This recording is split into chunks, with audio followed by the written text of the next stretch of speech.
Olá, esta é uma aula de processamento eletrônico de energia. Lembramos que o conteúdo está disponível na plataforma Moodle para os alunos matriculados na disciplina e na página e no canal YouTube do professor. Esta é a última aula sobre componentes eletrônicos, na qual falaremos então de cálculo térmico de semicondutores.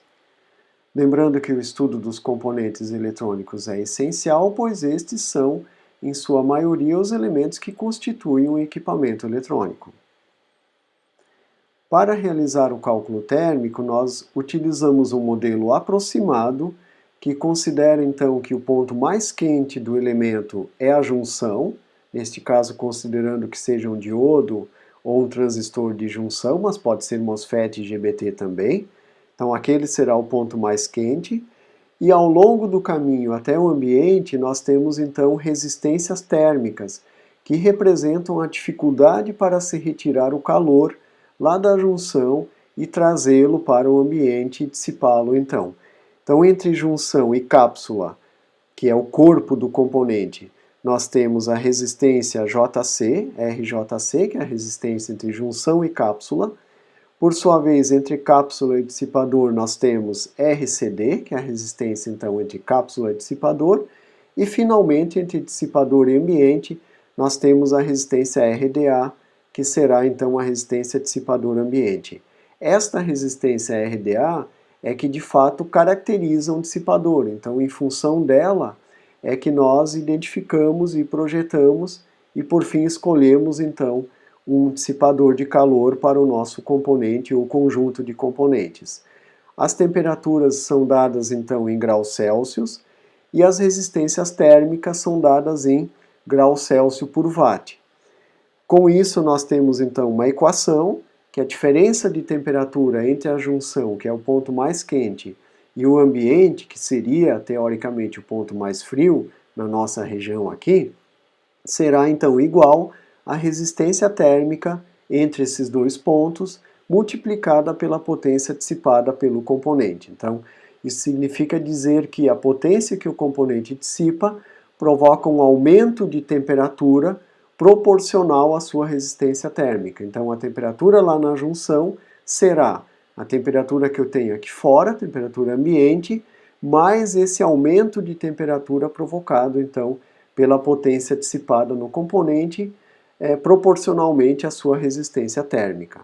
Esse modelo térmico pode ser utilizado também em outros componentes, como indutores e transformadores, por exemplo. Então vamos fazer um exemplo. Vamos tomar um diodo N4007, que é um componente que a rigor não é para operar com dissipador, mas vamos fazer o cálculo térmico para verificar se tudo está ok e se não haverá problemas então no circuito em que estamos utilizando esse componente. Ele estará trabalhando com uma queda de tensão de 1.1 volt e uma corrente de 0,9 amperes.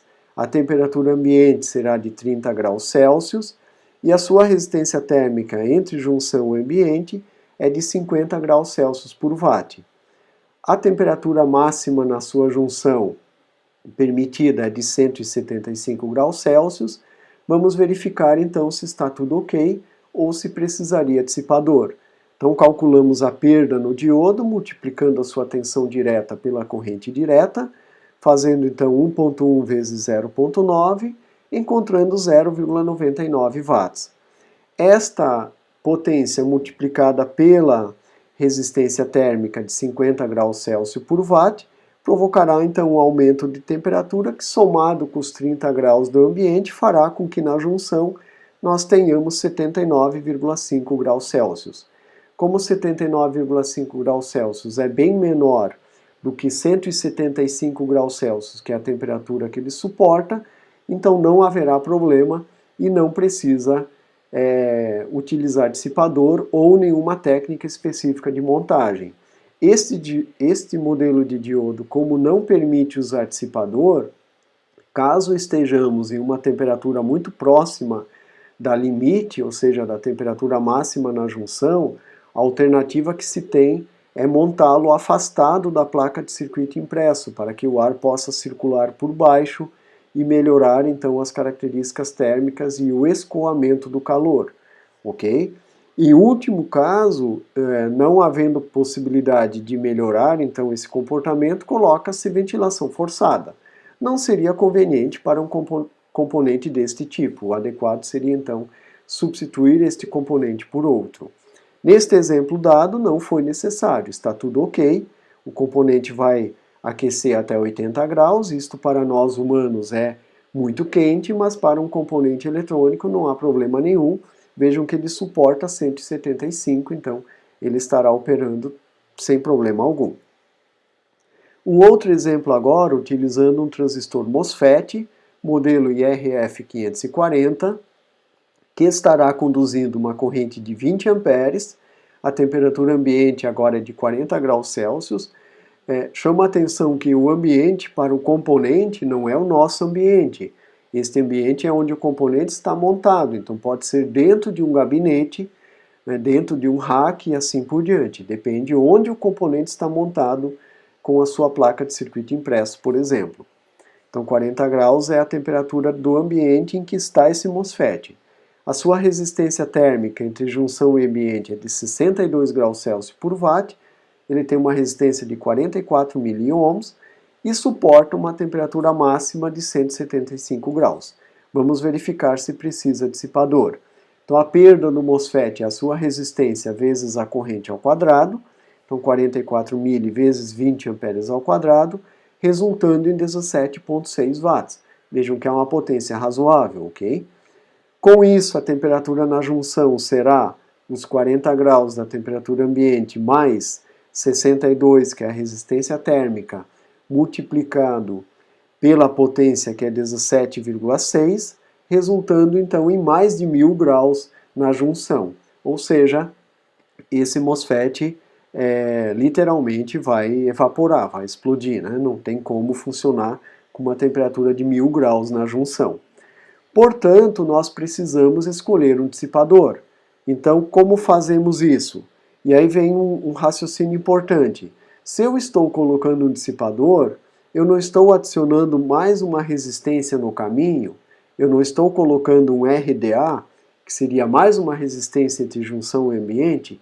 Sim e não. Vejam, a resistência entre a cápsula do componente e o ambiente, ela é muito alta, porque o ambiente normalmente tem ar, e o ar é um mau condutor térmico. Então a resistência, a RDA, ela existe, só que ela não é um dissipador. Ela é o ambiente que circunda o componente. Então por isso a resistência entre a junção e o ambiente é de 62 graus Celsius. Ela é muito alta em virtude do ambiente ser, então, o ar. Quando colocamos um dissipador, nós colocamos uma massa metálica que é boa condutora térmica e que aumenta a área de dissipação, e com isso nós reduzimos muito essa temperatura entre a junção e o ambiente, conseguindo então que a gente tenha a temperatura correta na junção. Portanto, nós calculamos inicialmente qual é a resistência máxima que eu posso ter entre a junção e o ambiente para ter então 175 graus lá na junção. Eu posso até deixar uma folga caso quiser. Então, a resistência entre junção e ambiente máxima calculada será a temperatura na junção menos a temperatura ambiente sobre a potência. Neste caso, 175 menos 40 sobre 17,6 resultam então em 7,67 graus Celsius por watt. Essa é a resistência máxima que eu posso ter entre a junção e o ambiente. Considerando a grosso modo que a temperatura entre a junção e o ambiente é de em torno de 1 grau Celsius por watt, somada com a resistência entre cápsula e dissipador, a grosso modo, então nós teríamos entre dissipador e ambiente 6,67 graus Celsius por watt. Tá? Vejam que eu somei RJC mais RCD. O RCD, quando se utiliza pasta térmica ou mica ou manta térmica, é da ordem de 1 grau Celsius por watt também. Nesse caso, o RJC precisa ser consultado no catálogo do fabricante. Normalmente é baixo, da ordem de 0,4, por exemplo, algo assim. Então eu considerei os dois como sendo 1, só para simplificar a análise aqui, ok?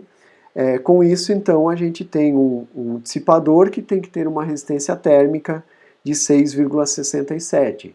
Com isso, vai-se em um catálogo de componentes, né, de dissipadores, e escolhe-se o dissipador adequado, então, para funcionar nesta situação. Então, a grosso modo, né, de maneira bastante direta, é assim que se procede para fazer o cálculo térmico e verificar se precisa dissipador ou não precisa. Caso precise, então, fazer a escolha do dissipador, ok? Então, essa foi a parte de encerramento sobre componentes eletrônicos e a sequência do nosso estudo, então, na disciplina de processamento eletrônico de energia é o estudo dos conversores CA-CC. Nós agradecemos pela atenção de vocês nestas aulas e aguardamos vocês, então, no nosso próximo encontro.